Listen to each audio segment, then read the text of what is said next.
Okay, lunch outreach today. I had 4 people with me, and we all went to Chipotle, and everybody had an awesome divine appointment except me.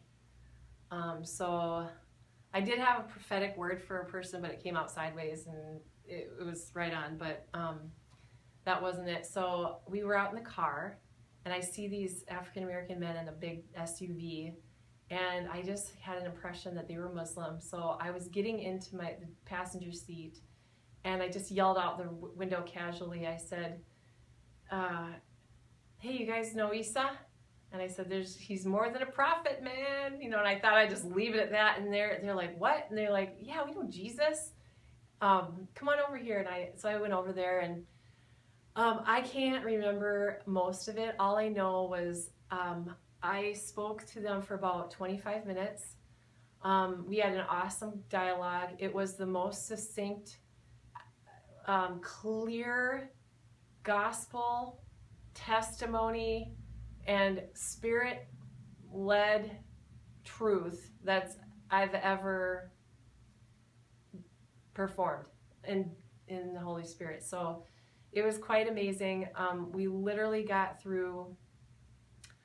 It started out, the Lord, he just started speaking, and I was just getting blasted, and they were completely captivated. One of them was captivated because he was so scared for me. He was scared that on the day of judgment that I'd be standing before God and be cast into hell. And I acknowledged that I used to be an infidel and a goyim and a pagan, and they thought that was pretty cool, but I'm not anymore, and they believed me. So it was interesting. We went over all of the blood sacrifice that God requires and how we don't do that anymore. I kept acknowledging that they were seeds of Abraham and just speaking life over them, and then we get to truth, and then it was speaking life and encouragement over them, and then we get to truth, and then just speaking identity over them, and then we get to truth, and then they were concerned about the Trinity. So I explained the Trinity to them. That was awesome because God can do that. And, just to the man, I said, are you a dad? And he said, not yet. I said, well, you're going to be a dad. You're somebody's son, and you're also a brother, right? And he said, yeah. And I said, but you're one person. I said, we have one God. And I made that crystal clear to them. So I believe he knew that I believe that. And that was good. So we got clear that hurdle.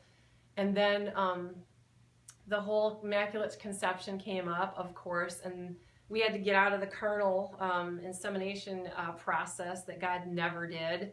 And God gave me just a word for them, that it was that the seed of God went into Mary, that he could have just spoke and Jesus was there, but the seed went in, and that was just parallel to the seed of the Holy Spirit that would come into us, because we're all born of a natural birth, and then eventually to be right with God, we need to be born of a spiritual birth. So I got to explain that. We went over the gospel again.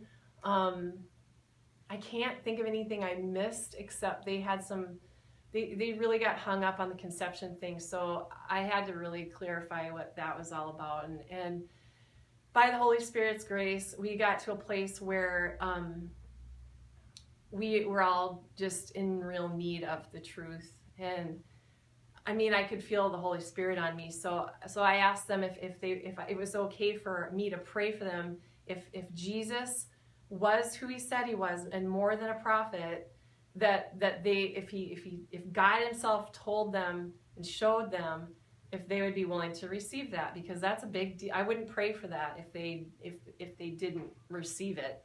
And they said yes to pray for them. So I prayed right then and there. I started off that no other voices or any other spirits or any other God but the one true God. We were going to pray to them, and that's it. And that the Holy Spirit would fall on us, and that he would give them visions and dreams and revelation, and reveal his love to them. And we hit on a lot of things, and then we all said amen. And then they wanted to pray, and I said in Allah's name, because I gotta say, I was a little bit like, because I didn't want to pull the same, like, nope, sorry, I can't pray with you. But I said I said in Allah's name, and he said in the one true God's name, in God's name. We're going to pray in God's name. So he prayed, and he prayed basically, he did like the, you know, he just made sure that like they weren't going to pray to any God that had more than one name. And that was cool, but we did agree on in that prayer, they wanted to know the truth. And if anybody was wrong, they were assuming that was me, that I would get the truth, which was nice of them. I appreciate that. So, but that they included themselves in it because they were so sure that they weren't wrong. So I believe God's actually going to respond to that prayer, and mine as well.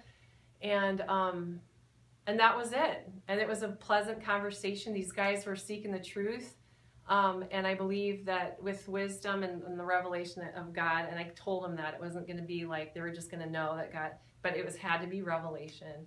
So that was an awesome encounter. Again, I've never had an encounter like that before. I called them out on a few times where they were trying to trap me and stuff, and they owned up to it. So it was good. It was fair. It was a fair encounter, and I just pray that God would continue the process of revealing himself to them since they were so open.